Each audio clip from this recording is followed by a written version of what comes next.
Di dalam hadis baginda Nabi Muhammad SAW, ada orang bertanya, ada enggak dalil tentang halal bihalal? Ada Bapak Ibu? Saya jawab sekarang. Ada. Dari hadis baginda Nabi Muhammad SAW. Kalaulah ada di antara kalian manusia yang suka tebar fitnah, menzalimi orang lain, menyakiti hati orang lain, mungkin dulu atau Ramadan atau sebelum Ramadan belum sempat berjabat tangan, atau sebelum datangnya hari Idul Fitri dia sudah pulang kampung duluan. Ingat, orang yang masih punya dosa sama saudara. Makanya halal bihalal itu bukan tradisi yang rendah, tapi tradisi yang penting. Karena banyak di antara orang yang melaksanakan ibadah puasa la siyamalah, tidak ada tujuan puasa sama sekali, Allah tak mau terima, Pak. Kenapa? Ada kezaliman antara satu dengan yang lain. Yang disebutkan dalam hadisnya khamsun yaftirna siyam. Ada 5 yang membatalkan ibadah puasa dia. Satu di antaranya kezaliman. Maka kenapa para sahabat Nabi sebelum datang bulan suci Ramadan ada satu kebiasaan yang mereka lakukan. Apa kebiasaan yang mereka lakukan selain daripada berzikir baca Quran? Datang ke tempat satu dengan yang lain dan saling bersilaturahim hanya untuk menggugurkan dosa dan membangun kekerabatan antara satu dengan yang lain.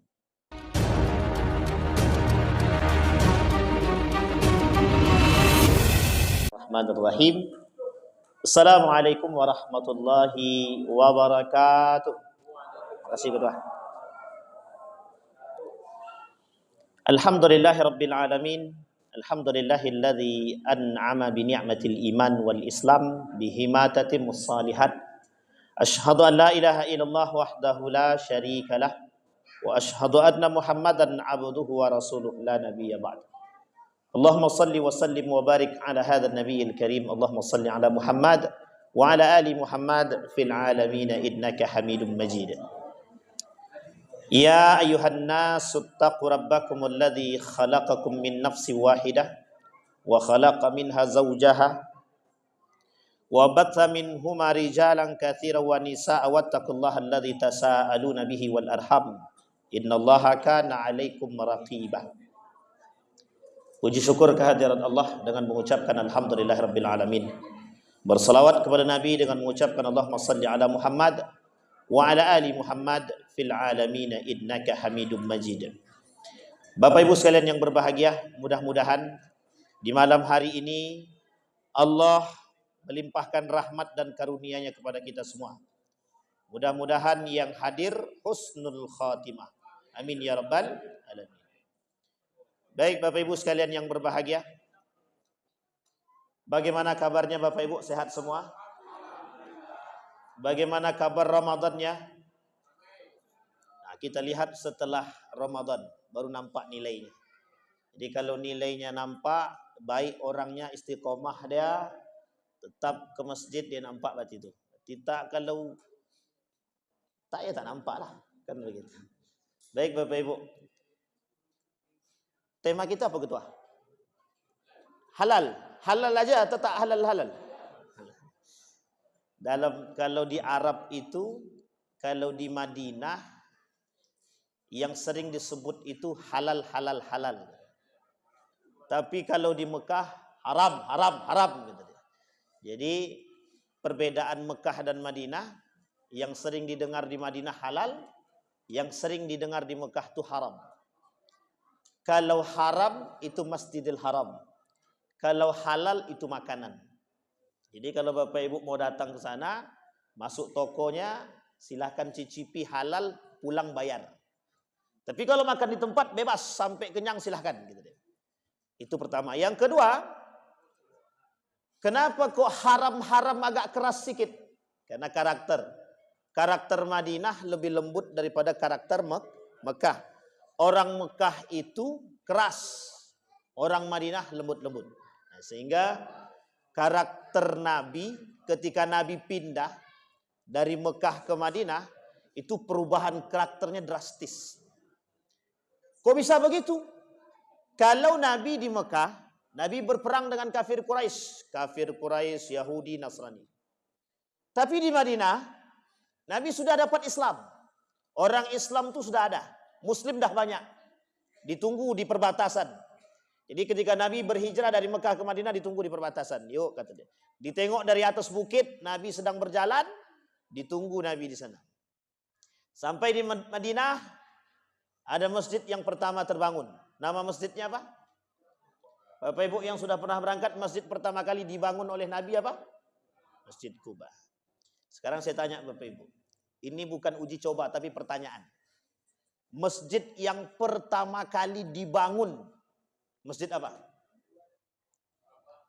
Masjid Ka'bah. Masjid yang pertama sekali dibangun. Ada yang tahu? Bolak-balik Mekah gitu kan. Tapi belum tahu juga. Masjid yang pertama kali dibangun itu Masjidil Aqsa. Masjid yang kedua Masjidil Haram. Karena yang bangunnya manusia, Masjidil Aqsa yang bangun malaikat. Masjid yang ketiga Masjid Kuba yang dibangun pertama sekali oleh Nabi. Yang saya ingin angkat begini. Depan Masjid Kuba 500 meter tak jauh dari Masjid Kuba ada satu masjid. Apa nama masjid? Yang tahu boleh pulang. Udah kayak teka-teki aja. Di depan Masjid Kuba, 500 meter daripada Masjid Kuba, ada satu masjid namanya Masjid Dirar. Allah abadikan dalam Al-Quran. La tattakhidhu masjidan diraran li ta'tadu. Jangan kalian jadikan masjid itu sebagai tempat ibadah karena itu berbahaya. Nama masjidnya apa? Pulang Nabi dari perang Tabuk. Di tengah perjalanan dalam perang Tabuk, perintah dari Allah, hancurkan itu Masjid Dirar. Harapan kaum munafik di Madinah ketika itu, Nabi sampai, ini peci ini turun naik aja. Harapan Nabi ketika itu, harapan kaum munafik ketika itu, sampai Nabi di Madinah, Nabi diminta oleh mereka untuk meresmikan Masjid Dirar. Tujuannya adalah, kalau masuk Nabi ke dalam masjid dibunuh. Datang perintah dari Allah, hancurkan itu masjid. Nama masjidnya Masjid Dirar. Nah, ini nanti ada kaitannya dengan acara halal bihalal. Ada masjid yang tujuannya dibangun untuk menghancurkan umat muslim. Ada masjid yang dibangun untuk membangun ketakwaan. Masjid Kuba, ayat yang turun, la masjidu ussisa 'alat taqwa. Min awwali yaumin ahaqqu an taquma fihi rijalun yuhibbu ayyatatahhar wallahu yuhibbul mutahhirin. Ini ayat turun Masjid Kuba. Kalau yang kedua Masjid Dirar. Tak lama kemudian 2 pekan setelah itu Nabi pindah dari Masjid Kuba pindah ke Masjid Nabawi yang dibangun. Diperintahkan untuk membangun Masjid Nabawi sekaligus tempat tinggal. Jadi Nabi tinggal di dekat Masjid Nabawi. Makanya turun hadis, kenapa sholat sunnah lebih baik di rumah daripada di masjid? Tahu Bapak Ibu alasannya? Rumah Nabi samping masjid. Rumah Nabi samping. Tapi kalau rumahnya jauh, di ujung bukit barisan, mau sholat di sini, jangan sholat sunnah di sana. Sampai sini habis. Nah, itu masalahnya. Jadi model memahami. Sehingga turun hadis sholat di rumah, sholat sunnah di rumah lebih baik daripada di masjid. Itu dasarnya itu karena Nabi rumahnya di samping masjid. Di belakang rumah Nabi ada namanya ruangan kecil, namanya tempat Ahlus Suffah. Tahu Bapak Ibu Ahlus Suffah itu? Orang yang berhijrah dari Mekah ke Madinah tak punya tempat, tak punya duit. Dibangunkan satu tempat oleh kaum Ansar namanya Ahlus Suffah. Satu kamar isinya orang-orang yang tidak punya rumah, yang tak punya duit dari Mekah. Siapa salah satunya? Abu Hurairah. Siapa Abu Hurairah? Yang punya kucing. Makanya dipanggil dengan Abahir. Abahir. Abahir itu nama kucingnya Hir. Hir itu kucing hutan. Dia punya kucing. Dipanggillah kemudian karena dia suka jaga kucing dipanggil Abu Hurairah. Namanya Abu. Baik. Apa kaitannya dengan halal bihalal? Tadi kan haram biharam, sekarang halal bihalal. Sekarang kaitannya begini Bapak Ibu.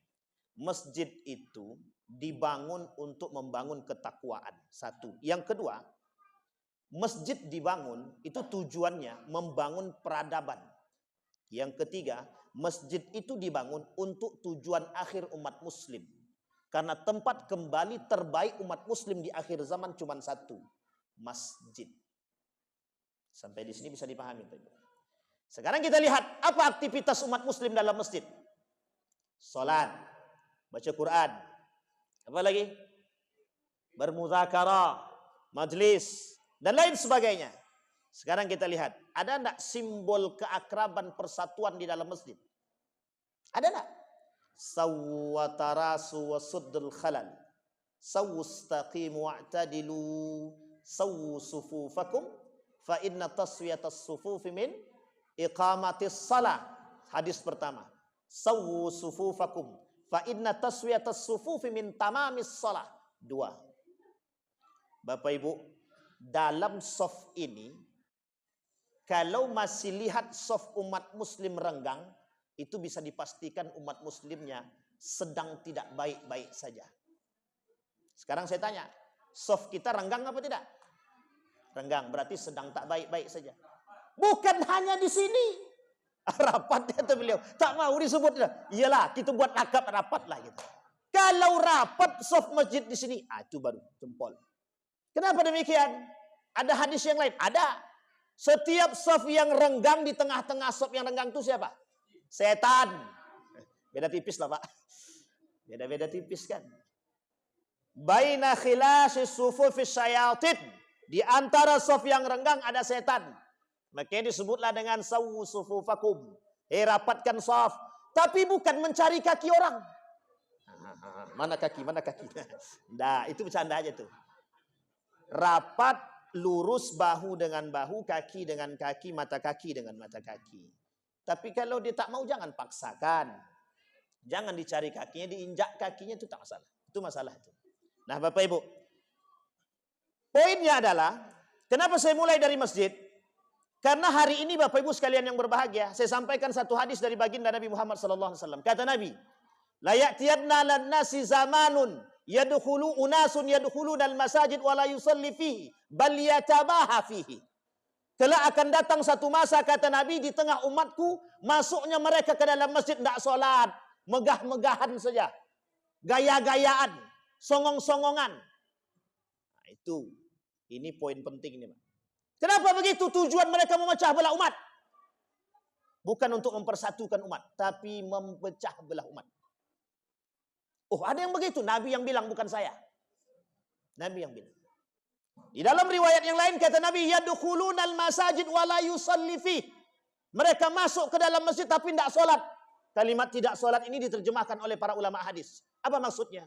Bukan tidak sholat, tapi sholatnya main-main. Allah sebutkan enggak dalam Al-Quran? Ada. Apa kata Allah dalam Al-Quran? Wa idza qamu ila salati qamu kusala. Ada orang masuk masjid dia sholat tapi sholatnya main-main. Malas-malasan. Siapa mereka? Ada yang tahu Bapak Ibu? Munafik. Ini sekarang saya kaitkan langsung. Zaman Nabi, Nabi pindah dari Mekah ke Madinah berharap tidak punya musuh. Tapi musuh Nabi sampai di Madinah 3. Satu, kafir Quraisy, bukan hanya kafir Quraisy, orang Yahudi Nasrani. Yang ketiga siapa? Munafik. Tahu Bapak Ibu berapa jumlah orang munafik ketika itu? 40. Dikantongi oleh Huzaifah ibnul Yaman namanya. Kata Umar bin Khattab, Huzaifah, ada enggak nama saya? Kata Huzaifah, aku tak boleh menyebutkan namanya. Cuman tersenyum saja Huzaifah. Karena perjanjian Huzaifah dengan Nabi, jangan pernah kau sebutkan nama yang 40 ini kepada siapapun. Sampai mati, sampai dia meninggal, Huzaifah tak menyebutkan yang nama 40 kaum munafik tadi. Tapi saya sebutkan di hadapan Bapak Ibu. Ada orang munafik yang membangun masjid untuk menghancurkan umat Islam. Ada. Namanya Abu Ubaid bin Salul. Beserta kawannya. Tak jauh tempat tinggalnya dari Masjid Nabawi. Jarak 400 meter. Kemudian berpindah dia. Jarak kemudian 800 sebelah kanan daripada Masjid Nabawi. Singkat cerita, akhir hayatnya berpindah dari satu tempat ke tempat yang lain. Karena memang tidak ada bumi kesucian yang mau menerima Abu Ubaid bin Salul. Kerjaannya tukang fitnah. Tahu Bapak Ibu pekerjaannya? Nah sekarang di tengah umat muslim ini ada tukang fitnah. Itu tujuan kita Pak, merapikan soft tadi. Umat muslim, kuatkan soft kalian, rapatkan. Di tengah-tengah kalian ada setan yang suka membisik. Fulan bin Fulan, tahu tak kau, di samping kanan kau ini, itu pendosa pezina. Begitu dia kita Pak. Tukang siapa dia? Abu Ubaid bin Salul. Apa yang dilakukan? Menfitnah. Siapa yang difitnah? Istri baginda Nabi Muhammad. Nabi sekarang ada? Tidak ada. Sahabat ada? Tidak ada. Tabi'in ada? Tabi'in ada? Apa tak lagi? Kata Nabi, masa yang paling berat itu masa sekarang. Masa yang paling berat itu sekarang. Kenapa sahabat tak ada? Nabi tak ada, sahabat tak ada, tabi'in tak ada, tabi'in tak ada. Semua kemungkaran itu merajalela. Dan yang tukang lakunya, tukang tebarnya, ada namanya tukang tebar fitnah namanya.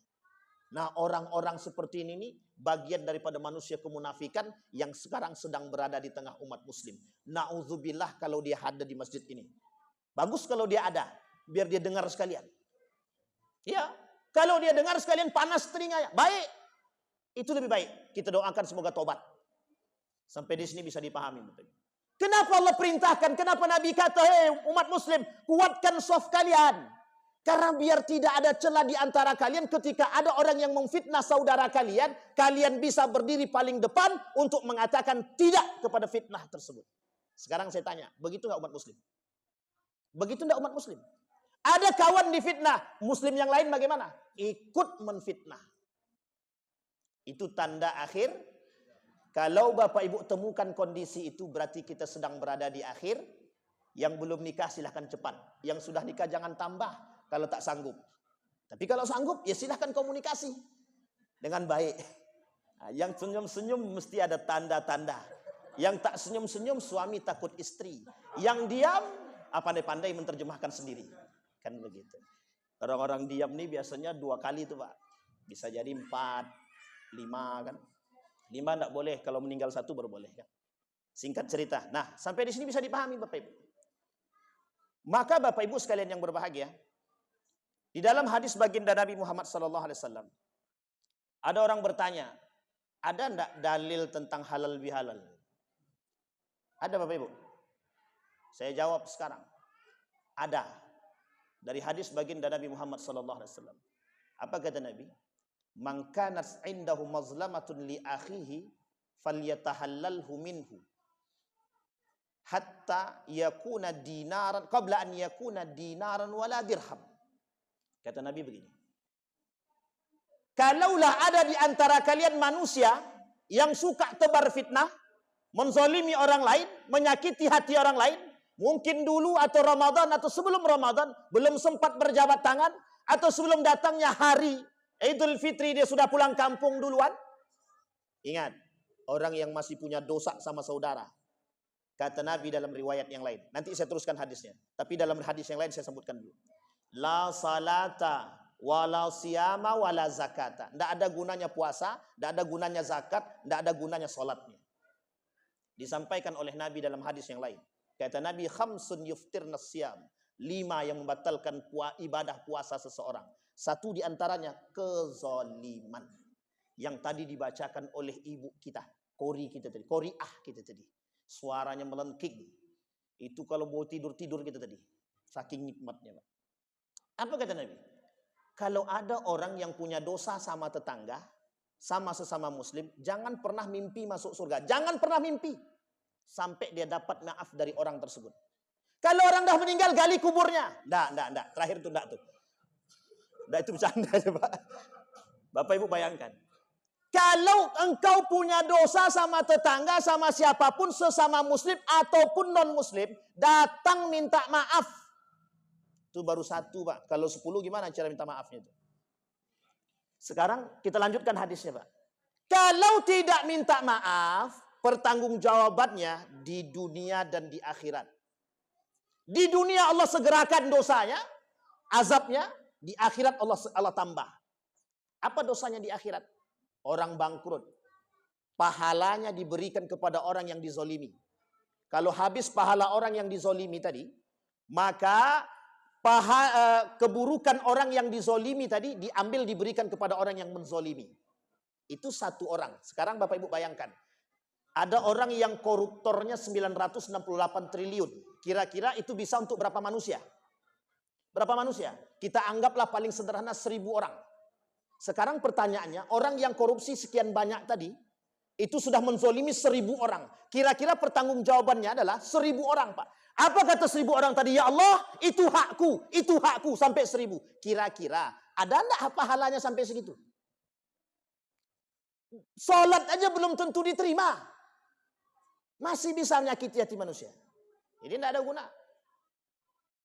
Coba bayangkan. Kesederhanaan, satu perbuatan yang begitu remeh-temeh. Makanya kenapa Allah kata begini dalam Al-Quran. Membunuh satu manusia, faka'annama qatalan nasa jami'an, kata Nabi. Kata Allah, membunuh satu jiwa manusia, itu seperti membunuh semua umat manusia di muka bumi ini. Saking besarnya dosanya. Apalagi kalau orang yang suka fitnah. Fitnah itu bagian daripada dosa apa? Dosa besar. Imam Syamsuddin Az-Zahabi dalam kitabnya Al-Kabair mengatakan, salah satu di antara 76 dosa besar, satu di antaranya adalah tukang fitnah. Nah, sekarang saya tanya Bapak Ibu, banyak nggak tukang fitnah sekarang nih? Bermuka berapa? Lebih dari 2 ya Pak. Kata Nabi dalam riwayatnya, kata Nabi dalam hadis yang lain, ada manusia dzal wajhain, manusia bermuka 2. Kaum munafik, tukang tebar fitnah, itu manusia bermuka 2. Coba bayangkan. Saya tak mau katakan siapa dia. Pandai-pandai Bapak Ibu aja lah. Kalau ada orang seperti ini, hukum melawannya wajib. Kalau kita tahu ada manusia seperti ini, hukum melawannya wajib. Ada manusia yang datang dengan kebohongan terhadap orang lain, kita wajib membenarkan kebenaran atas orang yang dituduh. Wajib. Sekarang saya tanya Bapak Ibu, begitu enggak kita sekarang? Ada orang difitnah sekarang. Berani enggak kita mengatakan kebenaran atas tuduhan fitnah tersebut? Yang berani beriman. Yang tak berani, agak kurang iman sedikit. Kenapa begitu? Itu yang terjadi sekarang. Maka halal bihalal itu pentingnya apa tak penting? Memperkuat Pak. Saya ingin katakan Bapak Ibu, saya bukan ingin menakut-nakuti. Bukan. Memang itu kejadian kita Pak. Umat muslim hari ini tidak punya peduli terhadap muslim yang lain. Masjid untuk membangun ketakwaan kepada Allah. Begitu juga kepada sesama manusia. Kunto Wijoyo dalam buku dia, udah lama banget. Dia tulis, udah tidak saatnya manusia itu beriman sendiri. Kata beliau harus ada social piety, beriman bersama. Paham maksudnya iman bersama? Jangan ngaku iman kalau tetangga kita masih belum makan dan kita tidak tahu Pak. Jangan ngaku beriman. Kelak mereka yang akan mempertanggungjawabkan. Si fulan bin fulan. Saya tak bisa makan, dia tak tahu. Padahal saya tinggal di samping rumahnya. Coba bayangkan pertanggungjawaban. Itu mau masuk bos selangkah, kaki mau masuk surga. Tak jadi, ditarik. Kau tahu tetangga kau tak makan? Tak tahu ya Allah. Sini. Gantian gitu. Nah, coba bayangkan. Tak jadi masuk surga. Itu tetangga. Bayangkan kalau itu terhadap anak-anak kita. Bayangkan ketika itu kalau terjadi di antara keluarga kita. Uniknya Pak, ada orang baik dengan orang lain, tak baik dengan tetangga. Tak baik dengan keluarga. Ada begitu? Aku Pak Ustadz dengan sosial pokoknya baik semua. Kita tanya, bagaimana kau dengan adik kandungmu? Itulah masalahnya Ustadz. Gara-gara waris bercerai kami itu. Maksudnya bercerai-berai. Hanya gara-gara waris. Hati-hati Bapak Ibu. Persoalan silaturahim ini persoalan sederhana. Tapi bukan persoalan pahala yang kita kaji. Di akhir zaman tidak usah kaji pahala dulu. Di akhir zaman kita kaji silaturahim itu memperkuat umat muslim. Coba Bapak Ibu bayangkan. Kalau bukti kelemahan umat muslim hari ini. Ketika Palestina dibombardir. Jangan tersinggung. Ini kalau tersinggung saya minta maaf nih ya. Ketika umat muslim Gaza dibombardir, masih banyak manusia muslim berhijab, berpeci yang membeli produk Israel. Muslim atau munafik gitu. Jangan cepat-cepat. Sampai di sini bisa dipahami Bapak. Itu kalau bukti umat muslim itu tidak kuat. Nabi bilang begitu. Ya, apa kata Nabi dalam hadisnya? Di akhir zaman itu kata Nabi umat muslim itu berada di tengah. Di kiri, kanan, depan, belakang ada orang-orang yang sedang ingin memangsa mereka. Siapa mereka? Saya sebutkan, Pak. Amerika, Cina, negara-negara yang lain, Uni Soviet, Prancis, Jerman, ingin memangsa, Pak. Umat muslim di tengah-tengah. Di kiri kanan mereka, depan belakang, semuanya kafir. Yang ingin menghancurkan umat muslim. Kata Nabi begini, kelak kalian itu seperti orang yang jumlah kalian banyak tapi lemah.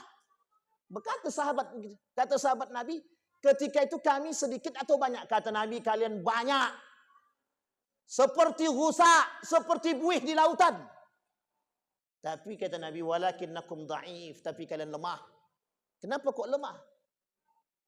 Karena kalian terjangkit penyakit, kata Nabi. Apa penyakitnya? Penyakitnya, apa namanya? Wahan. Kok nanya ke situ? Hadir sudah sering terjadi, Pak. Apa wahan itu? Hubbud dunya wa karahiyatul maut. Cinta terhadap dunia dan benci akan kematian. Orang yang cinta dunia, mohon maaf, Pak, mohon maaf. Tidak ada bagi dia manusia. Mau halal kek, mau haram kek, dia kejar, Pak. Adik kandung kek, bukan kandung kek, saudara kek, tetangga kek. Kalau sudah urusan duit. Maka ada bahasa yang merusak. Apa? Bisnis saudara-saudara. Itu perbuatan atau perkataan yang sangat merusak dari kaum liberal. Apa kata mereka? Bisnis saudara-saudara. Begitu enggak Nabi mengajarkan? Enggak, Nabi tak pernah mengajarkan begitu, Pak. Tapi sekarang di tengah kita begitu. Itulah salahnya kita. Yang kita ikut yang begitu untuk melemahkan kita. Umat muslim hari ini lemah. Coba bayangkan kalau tak ada halal bihalal. Udah pikir masing-masing. Setiap orang di antara kita hari ini berpikir ibadahmu, ibadahku, ibadah. Ada orang berpikir sekarang, oh si Anu tuh enggak ke masjid, datang ke rumahnya Pak, ketok pintu. Ada kita begitu? Enggak. Kecuali jamaah tabligh. Kenapa bilang jamaah tabligh? Itu yang ternampak. Ada kita begitu? Enggak ada, Pak. Coba bayangkan, mohon maaf, berapa jumlah kita? Anggaplah 30 orang. Kalau 30 orang ini mengetok satu pintu dan mengajak satu orang satu, berapa jumlahnya? 60. Pernah nggak kita lakukan? Nampak tetangga sedang nongkrong di warung kopi, azan berkumandang, tetangga warung kopi. Kita hujat, Pak. Sudah azan masih juga nongkrong. Bukan kita samperin.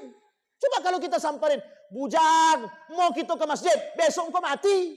Misal. Emang ngamuk ya kan? Ngamuk dia. Cari cara yang baik. Makanya kenapa jamaah tabligh itu, Pak, satu kali ditempeleng, 2 kali dipukul, 3 kali ditendang, pokoknya dah habis, dah bonyok, baru dia mau ikut. Setelah mau ikut, tidak mau, dia balik lagi. Kita bukan memuji, Pak. Tapi begitulah umat muslim seharusnya sekarang. Di akhir zaman. Harus begitu. Karena umat muslim hari ini tidak punya perhatian terhadap muslim yang lain. Tidak punya. Ustaz, Pak, enggak melihat semuanya. Sebagian begitu. Kalaupun iya, sebagian kecil. Sebagian besarnya tidak. Apa buktinya? Masih ada tetangga rumah kita yang tak ke masjid. Masih ada tetangga rumah kita yang tak makan. Kita tak peduli. Masih ada anak tetangga kita yang tidak sekolah. Kita tak peduli. Ibadahku. Itu yang tertera. Disinilah poin penting halal bihalal itu, Pak. Untuk mempererat ukhuwah Islamnya. Bukan sekedar ukhuwah. Apa makna ukhuwah? Persaudaraan. Apa makna persaudaraan? Kalau sakit, satu yang lain merasakan sakit. Ini pertanyaannya, kalau ada tetangga tak makan, yang merasakan siapa yang tak makan itu? Cuman tetangga. Yang lain, lantaklah engkau. Kan salah engkau. Begitu kita bahasa sekarang, Pak. Salah apa tak salah? Betul apa salah? Untunglah di masjid ini mungkin semuanya baik. Tapi kalau tengok masjid yang lain, kenapa begitu, Ustaz? Harus begitu, Bu. Sekarang harus begitu. Tidak saatnya lagi kita kita sholat masing-masing. Yang penting ibadahmu, kalau diterima ibadahmu alhamdulillah, kalau tidak ya sudah. Tidak bisa, Pak, tidak bisa begitu. Begitulah kenapa? Karena orang-orang liberal, orang-orang kafir tahu dia. Begitu kondisi umat muslim hari ini, dia masuk, Pak. Orang mereka itu kan mikir masing-masing sekarang. Udah, kasih duit aja, kasih duit. Selesai, Pak. Amburadul kita dibuatnya sekarang. Tapi lambat sadar kita. Tidak, lebih baik sadar terlambat daripada tidak sadar sama sekali, Pak. Coba bayangkan. Ini kondisi umat muslim hari ini. Nabi yang sampaikan, bukan saya cuma mengatakan itu.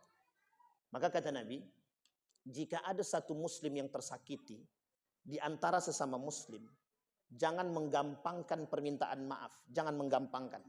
Karena persoalan manusia dengan manusia, kata Allah, selesaikan di dunia, bukan di akhirat. Contohnya, hutang piutang.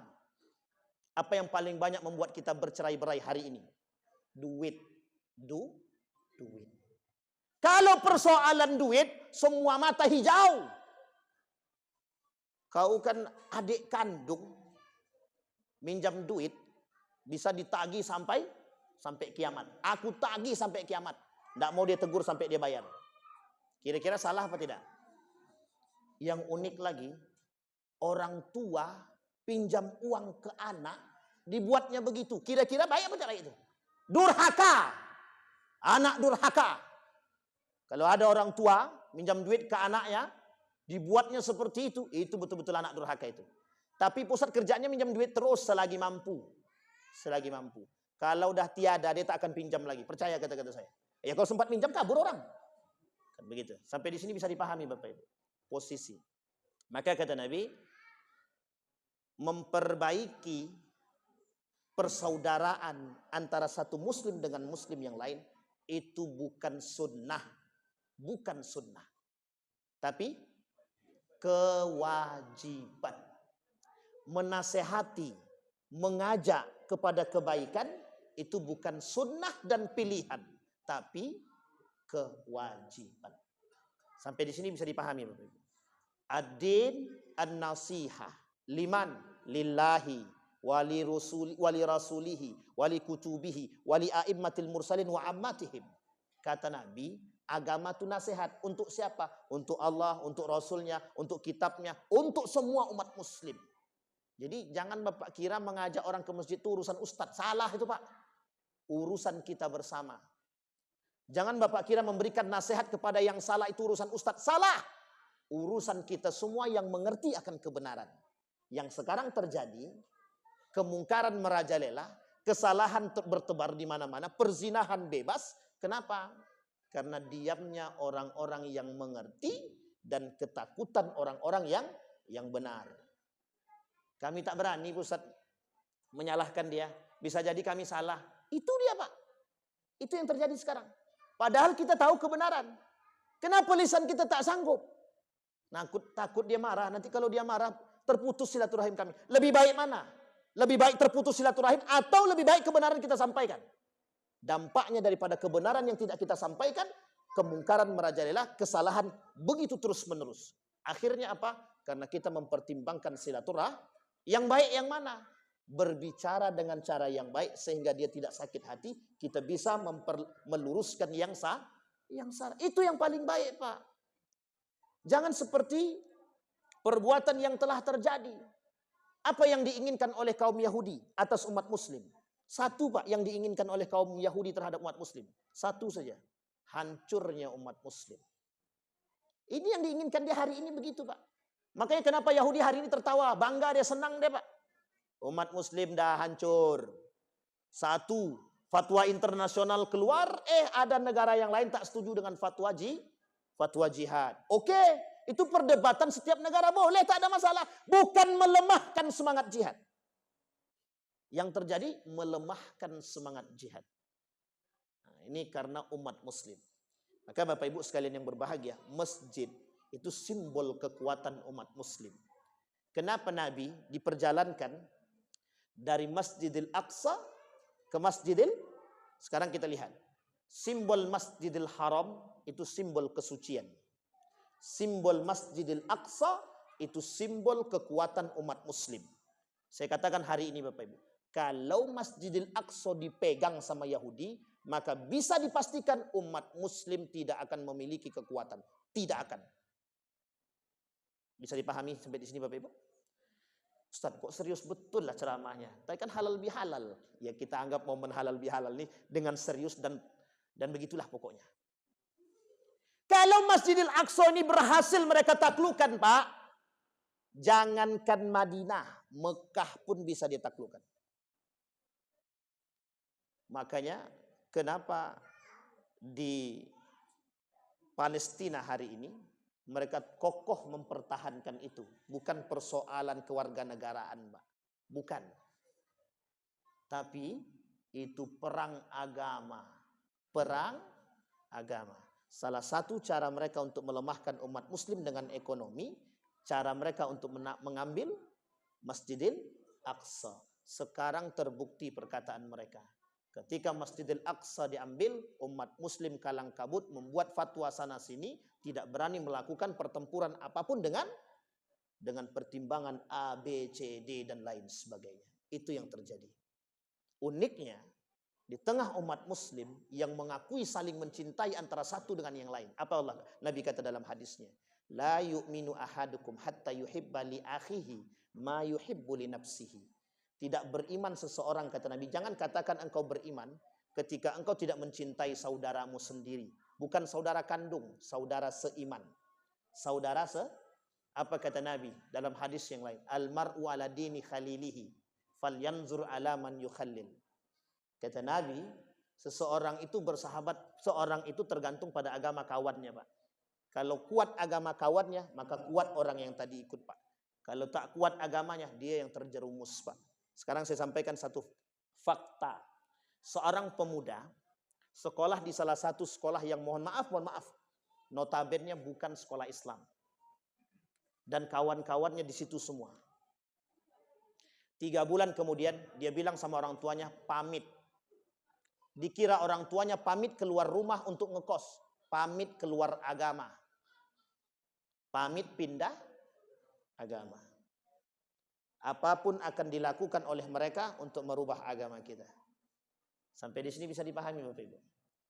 Nah, ini agak sedikit serius memang. Dari mana kita mulai? Halal bihalal. Makanya halal bihalal itu bukan tradisi yang rendah, tapi tradisi yang penting. Karena banyak di antara orang yang melaksanakan ibadah puasa, la siyamalah, tidak ada tujuan puasa sama sekali, Allah tak mau terima, Pak. Kenapa? Ada kezaliman antara satu dengan yang lain. Yang disebutkan dalam hadisnya, khamsun yaftirna siyam. Ada 5 yang membatalkan ibadah puasa dia. Satu di antaranya kezaliman. Maka kenapa para sahabat Nabi, sebelum datang bulan suci Ramadan, ada satu kebiasaan yang mereka lakukan. Apa kebiasaan yang mereka lakukan? Selain daripada berzikir, baca Quran. Datang ke tempat satu dengan yang lain dan saling bersilaturahim hanya untuk menggugurkan dosa dan membangun kekerabatan antara satu dengan yang lain. Kita begitulah. Makanya ada kalimat, mohon maaf lahir batin. Tidak usah diperdebatkan, Pak. Tidak usah diperdebatkan. Tujuannya sama, Pak. Mohon maaf lahir dan batin. Kalau ada salah minta maaf. Tapi yang ikhlas mintanya. Minta maaf ya, besok buat lagi. Nah itu enggak tuh namanya itu. Udah dibuatnya dosa, minta maaf, dia besok buat lagi. Akan kemarin tinggal minta maaf aja nanti gitu deh. Hari ini aku buat dosa, besok aku minta maaf aja lagi, selesai gitu deh.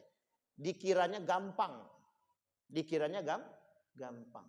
Memang minta maaf tuh gampang. Pertanyaannya Allah terima enggak? Orang yang punya tujuan seperti itu enggak. Enggak Allah terima. Tidak Allah terima. Kembali kepada poin kita.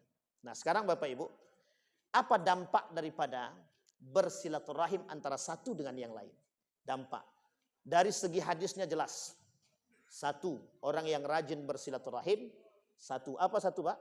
Menambah rezeki. Yang kedua, menambah persaudaraan. Yang ketiga, menambah keakraban. Yang keempat, memperpanjang umur. Umur di sini artinya berkah. Bukan umur panjang yang tadinya 70 jadi 80. Bukan, tapi menambah keberkahan umur. Sekarang saya kaji dari sisi yang lain. Ini dari sisi hadis baginda Nabi Muhammad SAW. Saya kaji dari satu ayat di dalam Al-Quran. Kenapa bersilaturahim itu menjadi puncak kekuatan umat muslim? Kenapa? Karena ada satu hadis dari baginda Nabi Muhammad SAW. Kata Nabi, umat muslim satu dengan yang lain bersaudara. Satu. Hadis yang kedua. Kalau umat muslim satu sakit, maka yang lain harus merasakan ini contoh orang yang beriman. Sekarang kita aplikasikan dalam kehidupan dalam skala yang lebih besar. Apa itu? Kita perhatikan baik-baik Bapak Ibu. Umat muslim hari ini begitu senang melihat saudaranya sakit hati. Misal, saya punya rasa sakit hati kepada Abang Babur. Karena saya punya kawan saya ikutkan begini. Iyalah kalau begitu. Saya benci dia, kawan saya ikut benci atau tidak? Ikut benci. Sekarang kita balik. Babur benci ke saya, kira-kira kawan dia benci enggak? Benci enggak sama saya?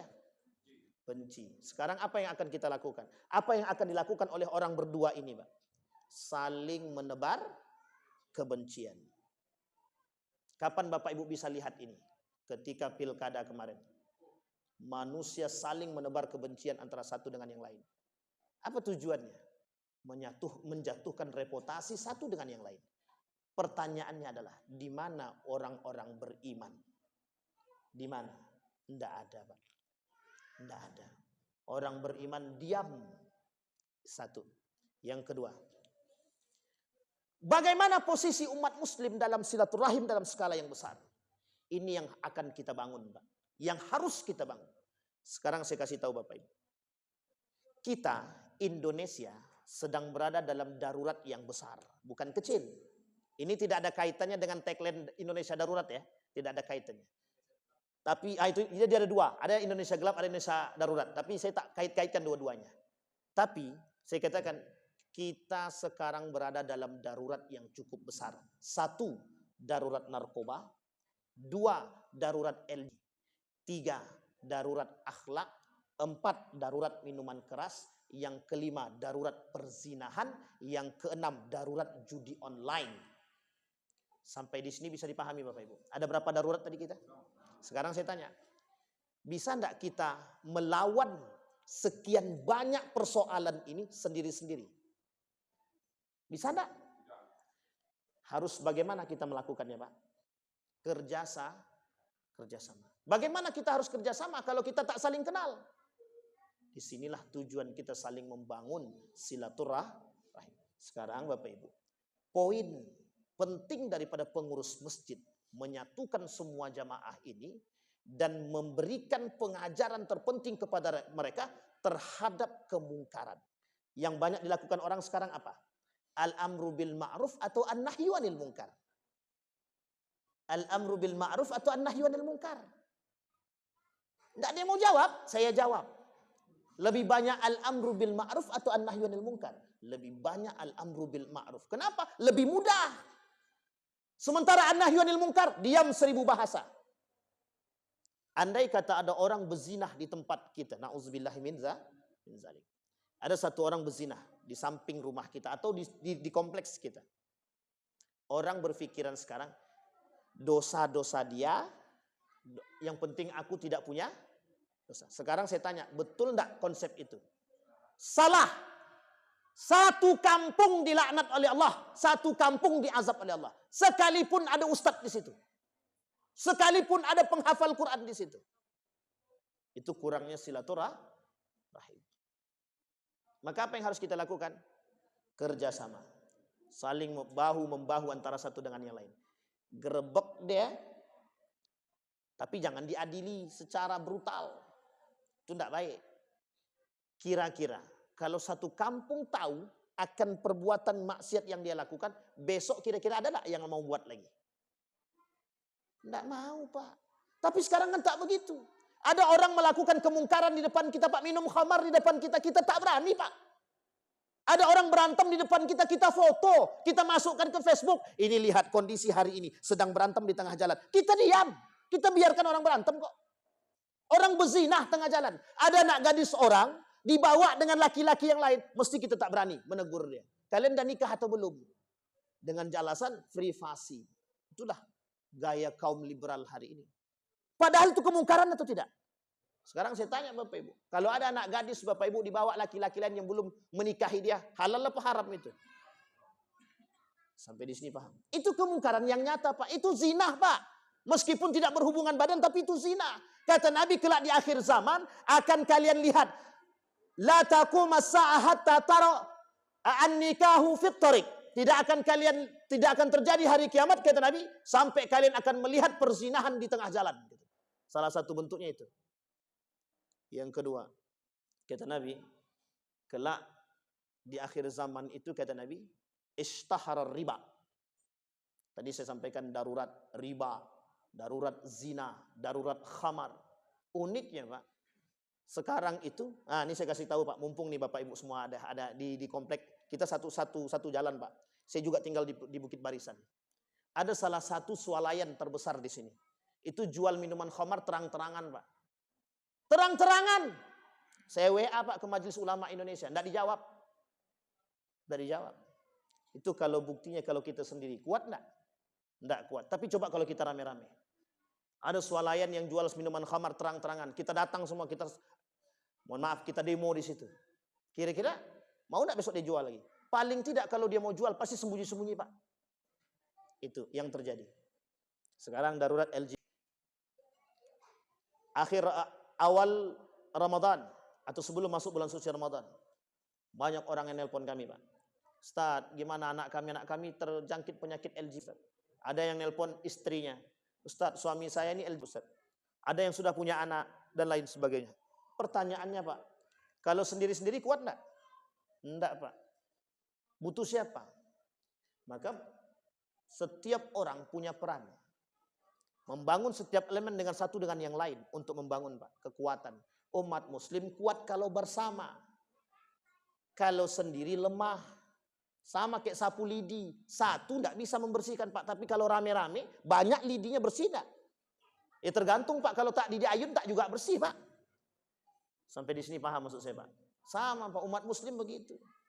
Maka silaturahim jangan pernah bukan hanya persoalan rezeki, keberkahan, bukan hanya persoalan itu memang. Tapi bagaimana kekuatan umat muslim harus terbangun dari jalan silaturahim.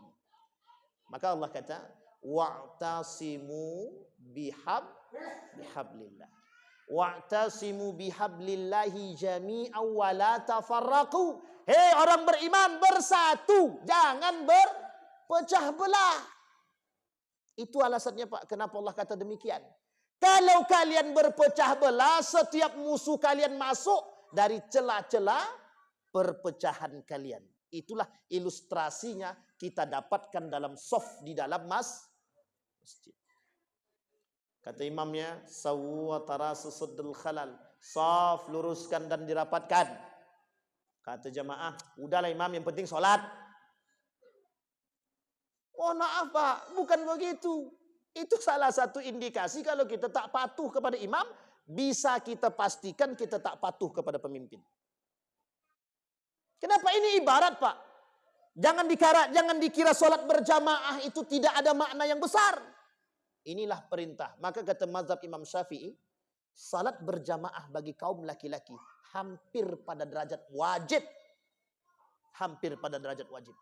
Bahkan Imam Syamsuddin Az-Zahabi dalam kitabnya Al-Kabair, dalam penjelasan tentang sholat berjamaah, hampir dikatakan jika ada laki-laki yang meninggalkan sholat berjamaah, maka dia hampir terjerumus dalam perkara dosa. Coba bayangkan. Tujuannya sederhana, Pak, kalau dalam skala kecil. Tapi dalam skala besar, memperkuat, Pak. Ini yang harus kita bangun sekarang. Beberapa hari yang lalu, ada seorang ustadz nelpon. Karena beliau habis lihat video kita ceramah, kemudian beliau telepon. Kata ustadz tuh begini, Ustadz, kalau kita sendiri, kita tidak kuat. Apalagi persoalan LG tidak kuat kita. Apalagi persoalan narkoba tidak kuat kita. Bagaimana kalau kita bangun kelompok, Ustadz? Saya bilang, kalau kelompok kita bangun tapi kita tidak punya, ada orang yang bisa memberikan kekuatan kepada kita, baik itu dari segi keamanan dan lain sebagainya, kita tidak kuat.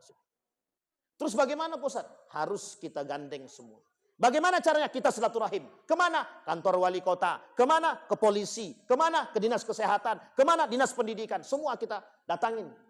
Itu tujuan kita, Pak. Beberapa hari yang lalu beliau telepon begitu. Saya bilang, siap. Tujuannya apa? Satu saja, Pak. Biar kemungkaran-kemungkaran ini sedikit banyak bisa kita atasi, Pak. Mungkin tak banyak, tapi paling tidak ada yang bisa kita buat. Dengan bersama, Pak. Kalau sendiri tak sanggup kita, Pak. Tak sanggup. Kenapa kita katakan tak sanggup? Pernah kita berpikir akan kecolongan dengan korupsi 968 triliun? Pernah kita berpikir? Tidak pernah, Pak, kita berpikir. Itu karena apa? Diamnya orang-orang yang tahu akan kebenaran. Kita tidak bisa ngapa-ngapain. Coba bayangkan. Begitulah kalau kemungkaran dibiarkan, Begitulah kalau kita saling berpikir sendiri-sendiri, begitulah kalau kita hanya berpikir pada ibadah kita masing-masing. Disitulah Pak kenapa Allah katakan hablum minallah dan hablum minan. Kenapa tak sempurna iman seseorang kalau hablum minan nasnya tak baik? Jangan mimpi masuk surga kalau hablum minan nasnya rusak. Seorang pemuda dalam kitab Mukasyafatul Qulub karya Imam Al-Ghazali, ahli ibadah Pak, sangat rajin ibadah, duha tahajud jalan. Tapi kata Imam Al-Ghazali dalam kitab itu, ketika malaikat itu dia ketemu dengan seorang, kalau disebut di situ malaikat, apa kata malaikat itu? Aku diharamkan oleh Allah untuk menuliskan namamu dalam catatan amal baik. Persoalannya sederhana saja Pak. Ada tetangga yang tak makan ternyata, dan dia tak mau tahu dengan tetangga tersebut. Coba bayangkan sederhana. Ya gimana dia mau tahu Pak? Sekarang coba lihat Bapak Ibu. Perhatikan baik-baik. Ini penyakit perumahan. Kerja pagi, balik malam. Kapan dia berbaur dengan tetangga? Sabtu Minggu pergi, weekend dia pergi keluar kota. Mati tetangga samping tak tahu dia. Besok dia mati tetangga pun tak tahu. Ini kejadian Pak. Ini kejadian saya sampaikan. Salah satu kejadian nyata di Singapura, salah satu apartemen. Seorang ayah meninggal sudah 4 hari. Jenazahnya baru ditemukan ketika sudah busuk. Yang menemukan itu perawat. Anaknya tidak ada di situ Pak. Yang menemukan perawat. Keluarlah setelah itu kebijakan oleh pemerintah Singapura, setiap apartemen tidak boleh dikunci. Tahu alasannya apa? Karena ada ditemukan mayat di apartemen tersebut. Tidak boleh dikunci. Jadi ketika perawat masuk atau ada kebersihan apartemen datang, bisa melihat dan bisa mencium. Coba bayangkan. Itu kejadian Pak, kejadian. Sekarang begitu Pak. Penyakit perumahan begitu. Karena saking sibuknya, ya tidak semua perumahan, betul memang tidak semua perumahan. Tapi ada yang seperti itu. Pergi pagi, balik dah malam. Tidak pernah keluar rumah. Hari weekend, kabur Pak. Pergi, keliling, keluar kota. Terserahlah mau kemana, healing, terserahlah. Akhirnya apa? Dengan kondisi dunia, kita tak lagi membangun silaturahim antara satu dengan yang lain. Uniknya, kita tidak kenal dengan tetangga sendiri. Tidak kenal dengan tetangga sendiri. Siapa yang tinggal sama Pak, apa kenal yang tinggal di samping rumah apa? Siapa namanya? Malah bertanya. Kenapa? Karena kita tak pernah bersilatur. Besok kira-kira kalau kita mati ada orang tahu. Itu masalah Pak. Sampai-sampai muncul di benak masyarakat itu lantaknya mati-mati dan situ. Tak usah kita kuburkan lagi gitu. Nah, kan begitu. Itu karena muncul gara-gara sakit hati masyarakat karena tak pernah nampak. Nah, ini masalah Pak. Karena lemahnya silaturahim antara satu dengan yang lain. Itu terjadi Pak. Dalam cerita yang sama, seorang ulama dari Damaskus bermimpi bertemu dengan baginda Nabi Muhammad SAW. Apa kata Nabi dalam mimpi tersebut kepada ulama tersebut? Pergi engkau ke Mekah, katakan kepada pemuda tersebut bahwa dia ahli surga. Singkat cerita, mimpilah 3 kali berturut-turut. Ada yang mengatakan dalam riwayat itu 3 kali, ada yang mengatakan 5 kali. Sampai di Mekah, bertemu dengan ulama Mekah. Kata ulama Mekah, ngapain engkau ke sini? Aku bermimpi bertemu dengan Nabi untuk bertemu dengan pemuda Fulan bin Fulan. Diantar Pak ke kota tersebut, 30 menit dari kota Mekah. Sampai di tempat, orang-orang satu kampung kaget. Kenapa para alim ini, ulama ini mau bertemu dengan pemuda ini? Satu kampung tahu kalau pemuda ini peminum khamar dan pelaku maksiat. Atau bahasa lainnya fahish. Sampai ulama itu sendiri pun berpikir demikian. Kok bisa pemuda ini dikatakan oleh Nabi sebagai ahlul jannah? Sampai di situ Bapak Ibu. Ditanya, apa yang membuat engkau menjadi dikatakan oleh Nabi ahlul jannah? Satu saja yang dia buat Pak. Salat tidak dan lain sebagainya. Tapi ada satu yang dia buat. Ada yang satu ini buat. Gaji dia seorang buruh. Dia seorang buruh. Gaji dia bagi 2. Satu untuk fakir miskin yang ada di samping, ada janda dan ada anak yatim. Setengah daripada gaji, anggap 2 juta. Sejutanya untuk tetangga yang tadi sudah mati suaminya. Yang setengahnya lagi untuk diri dia. Tak pernah ada yang tahu kebaikan itu. Cuman itu yang dia sampaikan. Menangis ulama tadi, dibawalah pemuda yang penuh dengan kemaksiatan tadi ke Masjidil Haram. Disuruh melaksanakan sholat 2 rakaat. Di akhir sujudnya tidak bangun lagi. Kira-kira itu kehendak siapa? Allah atau bukan? Coba bayangkan. Banyak ibadah belum tentu kita masuk surga. Kenapa? Tergantung hubungan dia dengan manusia seperti apa. Bayangkan kalimatnya dalam hadis Nabi sederhana. Kenapa ada seorang, mohon maaf bahasanya agak keras. Kenapa seorang pelacur bisa masuk surga? Hanya gara-gara memberikan minum anjing yang ini bukan persoalan. Berarti kami kasih anjing minum kemudian kami masuk surga. Bukan itu. Artinya pahala itu dipertimbangkan atau tidak sama Allah. Imam Hasan Al-Basri ketika sedang menulis, selesai menulis dia minum. Tak sengaja menetes air ke pulpen atau ke tempat alat tulisnya. Singkat cerita, ketika hendak diambil, hendak digerakkan tangan nih, pensilnya ada di tangan, ada lalat minum air itu, Pak. Ini cerita Imam Hasan Al-Basri. Ada lalat minum, seekor lalat yang minum di situ. Uniknya, Imam Hasan Al-Basri sadar dan tidak menggerakkan tangannya. Takut lalat ini minum terganggu. Malam harinya dia bermimpi. Bertemu dengan orang yang berjubah putih. Apa kata dia? Apakah engkau berpikir semua amal ibadahmu diterima? Coba engkau pikirkan mana amal ibadahmu yang akan diterima. Disebutin satu-satu, Pak. Tidak diterima, tidak diterima, tidak diterima. Dijawab sama jubah putih dalam mimpinya, Pak. Cuman satu yang diterima. Yang lalat minum tadi, yang tangannya tidak menggerakkan, Pak. Bayangkan dengan sesama makhluk yang bukan manusia, kita dianjurkan berbuat baik, apalagi dengan manusia. Sampai di sini bisa dipahami, Bapak Ibu. Nah, ini dah panjang lebar nih, Bapak Ibu. Dah panjang kali lebar kali semualah pokoknya. Cukup, Bapak Ibu ya? Cukup kan? Nah, wajah dah kalau suram-suram sedikit lah. Baik, saya kira itu saja Bapak Ibu. Kesimpulan dari apa yang saya sampaikan, jangan remehkan silaturahim. Jangan remehkan. Mau Bapak Ibu bilang silaturahmi terserah. Jangan pernah remehkan silaturahim. Terlepas daripada ibadah, dia mendapatkan keberkahan, rezeki yang melimpah, persaudaraan yang terbangun. Yang paling penting bagi kita hari ini, membangun kekuatan umat muslim antara satu dengan yang lain. Yang pertama. Yang kedua, menghindari perbuatan-perbuatan tercelah antara satu muslim dengan muslim yang lain. Coba bayangkan, dalam perbuatan tipu daya, ketika satu muslim datang, misal, saya bersuuzon kepada kawan saya nih. Tapi dengan saya berdatang kepada dia, Bur, betul kau berzina? Babur bilang, aku tak berzina, Ustaz. Kira-kira dapat titik terang apa tidak?